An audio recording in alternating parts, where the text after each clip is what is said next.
Assalamualaikum warahmatullahi wabarakatuh. Kami dari kelompok 1 yang beranggotakan Ikhlasul Amal ala Allah, Sofia Mumtazah dan saya sendiri Maslahatul Husniyah akan mempresentasikan judul kami, yaitu konsep dasar pengelolaan kelas. Pembahasan yang pertama akan dijelaskan oleh teman saya, Sofia Mumtazah. Baik, saya akan menjelaskan poin pertama tentang materi konsep pengelolaan kelas dasar.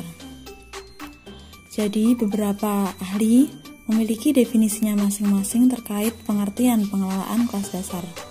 Salah satunya, menurut Burhanuddin, pengelolaan kelas adalah sebuah proses dari upaya yang dilakukan oleh seorang guru untuk menciptakan serta menjaga kondisi kegiatan pembelajaran supaya kondusif serta optimal bagi terselenggaranya kegiatan belajar mengajar secara efektif dan efisien. Sementara, menurut Kementerian Pendidikan dan Kebudayaan, pengelolaan kelas merupakan segala upaya yang diarahkan untuk mewujudkan suasana belajar mengajar yang efektif serta tetap menyenangkan dan dapat memotivasi para peserta didik untuk terus belajar dengan baik sesuai dengan kemampuannya masing-masing. Jadi dapat disimpulkan bahwasanya pengelolaan kelas merupakan sebuah bentuk upaya atau usaha yang dilakukan oleh seorang guru atau pendidik meliputi pengaturan, perencanaan, serta upaya pengoptimalan terhadap berbagai sumber referensi atau sarana pembelajaran yang ada di kelas untuk menciptakan suasana belajar yang nyaman dan terus memelihara supaya suasana itu terus berjalan dengan efektif sehingga kegiatan belajar mengajar menjadi kegiatan yang berkualitas bagi peserta didik. Oleh karena itu, pengelolaan kelas adalah sesuatu yang penting dan tidak boleh diabaikan oleh seorang guru atau pendidik. Karena jika seorang guru atau pendidik mengabaikannya, maka tidak akan tercipta suasana belajar mengajar yang efektif maupun efisien, dan dampak buruknya adalah tidak dapat tercapainya tujuan dari pembelajaran itu sendiri. Maka dari itu, seorang guru dan pendidik itu harus memperhatikan hal-hal yang menyangkut pengelolaan kelas. Baik, presentasi akan dilanjutkan oleh Mbak Lahah. Iya Mbak Sofi, terima kasih. Untuk pembahasan yang selanjutnya mengenai aspek pengelolaan kelas. Banyak sekali ilmuwan-ilmuwan, tokoh-tokoh yang mengemukakan pendapat mereka mengenai aspek-aspek manajemen kelas.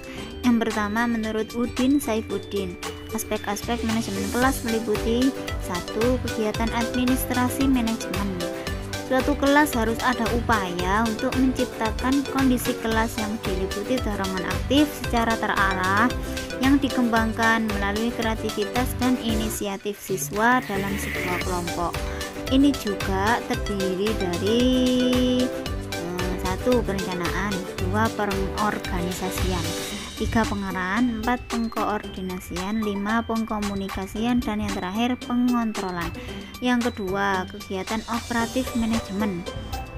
Supaya seluruh program kelas dapat direalisasikan secara efektif sesuai tujuan, maka dibutuhkan hal-hal berikut. 1. Tata usaha atau TU yang berfungsi untuk melakukan pencatatan sesuatu yang terjadi di kelas. Yang kedua, perbekalan kelas. Apa itu? Alat bantu supaya program kelas dapat direalisasikan secara efektif. Yang ketiga, keuangan kelas. Kelas juga harus memiliki dana untuk pengadaan dan pemeliharaan perbekalan kelas. Yang keempat, personal kelas itu sendiri, yaitu para siswa yang ada di dalam kelas.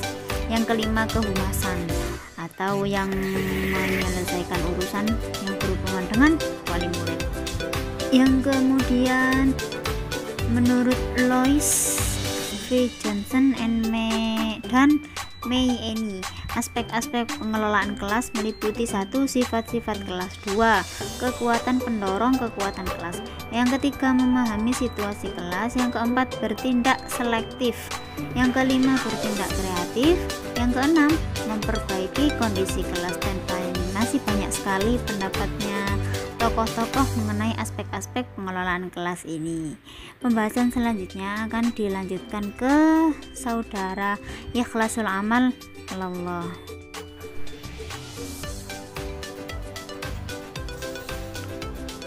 Fungsi dan tujuan pengelolaan kelas. Tujuan manajemen kelas adalah sebagai berikut. Yang pertama, agar pengajaran dapat dilakukan secara maksimal sehingga tujuan pengajaran dapat dicapai secara efektif dan efisien. Yang kedua, untuk memberikan kemudahan dalam usaha. Manajemen kelas, guru mudah untuk melihat dan mengamati setiap kemajuan atau perkembangan yang dicapai siswa, terutama siswa yang tergolong lambat. Yang ketiga, untuk memberi kemudahan dalam mengangkat masalah-masalah penting. Demikian presentasi dari kami kelompok 1. Kurang dan lebihnya kami mohon maaf. Syukron katsiran ala ihtimamikum. Wassalamualaikum warahmatullahi wabarakatuh.